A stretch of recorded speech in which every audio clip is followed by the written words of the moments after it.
नमस्कार दोस्तों, CGL 2026 SSC CGL 2026 का नोटिफिकेशन आउट हो चुका है एसएससी की साइट पे। आप देख सकते हैं कि सीजीएल 25 का जब फाइनल रिजल्ट आउट हुआ उसके बाद ही एक तरह से संभावना लग रही थी कि आएगा। इसका डेट वाइज आप देखिए कि कब से स्टार्ट है। Date of submission of online application देखिए 21/5 से 22/6 ये है फॉर्म फिल करने का स्टार्ट डेट है और 22 से है लास्ट डेट है और फ़ी पेमेंट का 23 जून तक है। और अगर कुछ मिस्टेक हो जाती है जाने अनजाने तो 29 जून से 1 जुलाई तक करेक्शन विंडो है। और मेन बात यहाँ है कि इसी साल आपका सारा एग्ज़ाम कंडक्ट करवा लिया जाएगा। प्री का जो एग्ज़ाम है वो है अगस्त से सितंबर के टेंटेटिव रखा है उसने कि बाद में, जैसे कि आपको पता है कि 10 दिन पहले या 7 दिन पहले ऐसे अपडेट होगा या 15 दिन पहले, तो टेंटेटिव मंथ दे दिया गया है। और टीयर 2 का जो एग्ज़ाम है वो दिसंबर 2026 में है। तो बात साफ है कि अभी से जून जुलाई 2 महीने तो पूरे हैं और अगस्त में हो सकता है मिड अगस्त में करवाए तो 2 महीने पूरे और हो सकता है आधा महीना मान सकते हैं आप।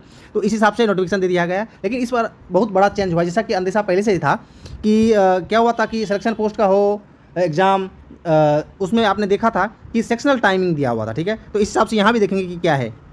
बाकी देख सकते हैं कि कौन कौन सी पोस्ट है। इस बार AAO का भी पोस्ट है, चाहे वो CAG में हो, देख सकते हैं कि इंडियन C&AG और देख सकते हैं असिस्टेंट अकाउंट ऑफिसर है, असिस्टेंट ऑडिट ऑफिसर है, ठीक है। बाकी जो अपनी पोस्ट आती है वो सभी हैं, यहाँ पोस्ट डिटेल देख सकते हैं, एज क्राइटेरिया देख सकते हैं, ठीक है।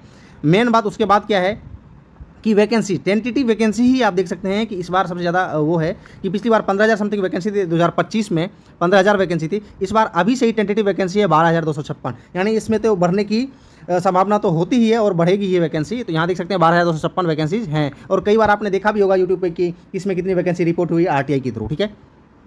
अब आगे देखिए कि क्या क्या क्वालिफिकेशन है इनकी और किस तरीके से फिल करना है, एक एक करके आप यहाँ देखेंगे कि कैसे इसमें से फिल करना है एप्लीकेशन फॉर्म और क्या क्राइटेरिया है। फोटोग्राफ है, अगर फर्स्ट टाइम आप भर रहे हैं तो उसमें से कि आपको 1 टाइम रजिस्ट्रेशन पहले करना पड़ेगा या इसके पहले भी आपने कोई भी SSC का फॉर्म भरा है तो आपके पास लॉगिन ID पासवर्ड तो होगा ही। उस हिसाब से आप देख सकते हैं यहाँ कि क्या इसमें से प्रोसेस रखा गया है।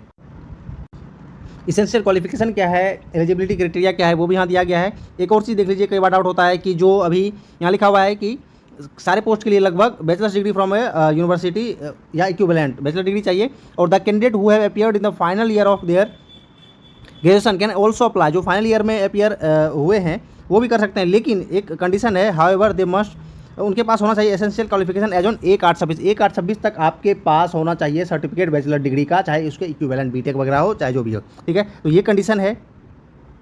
बाकी आप देख सकते हैं अप्लाई जो करना है वो अप्लाई कैसे करना है। सबसे पहले OTR होगा, 1 टाइम रजिस्ट्रेशन होगा। All candidates who wish to apply in response of this notice and have not generated their OTR on the website. आप देख सकते हैं कि अगर जो अप्लाई करना चाहते हैं और इसके पहले नहीं किया है तो आपको 1 टाइम रजिस्ट्रेशन करना पड़ेगा पहले, ठीक है। जिसमें से कि सारा डिटेल आपका मांगा जाएगा, 10th बेस जो नाम है, रोल नंबर है, ये सब आधार वेरिफिकेशन वगैरह होगा। अगर जिसने पहले से ही किया उनको तो पता है कि लॉगिन ID पासवर्ड से आप लॉगिन करेंगे और डायरेक्ट अप्लाई वाले ऑप्शन पे जाएंगे। इसमें से और एक चीज़ है कि इसमें फोटोग्राफ आपका अपलोड नहीं करना है। जैसा कि आपको पता है कि लाइव फोटो अब होता है कि जब आप वहाँ विंडो ओपन होगा लाइव फोटो का तो उसमें से कैप ग्लास ये सब यूज़ नहीं करना है। और ब्लर फोटो नहीं आना है, डीम लाइट में नहीं आना है, वरना रिएक्शन का सामना करना पड़ सकता है। उस हिसाब से लाइव फोटो आपको देने हैं। लेकिन हाँ, सिग्नेचर आपको अपलोड करने हैं, जिसका कि क्राइटेरिया रखा गया यहाँ देख सकते हैं साइन का कि 10 से 20 KB। Candidates are required to upload the scan signature in JPG JPEG, ये हो गया 10 से 20 KB, ठीक है। In application with inappropriate photographs, ये सब अगर करेंगे, अगर ब्लर फोटो आया तो हो सकता है कि वो रिजेक्ट कर दे। देख सकते हैं कि रिजेक्ट होने की संभावना होती है, ठीक है।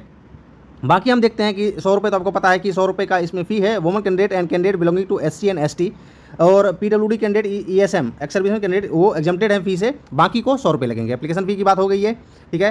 23 तारीख तक है लास्ट डेट फ़ी फॉर्म करने का और करेक्शन का 29 से 1 तारीख तक। अब देखते हैं सबसे बड़ा जो चेंज हुआ है उसमें वो है कि इसका सिलेबस क्या इसमें से चेंज हुआ है।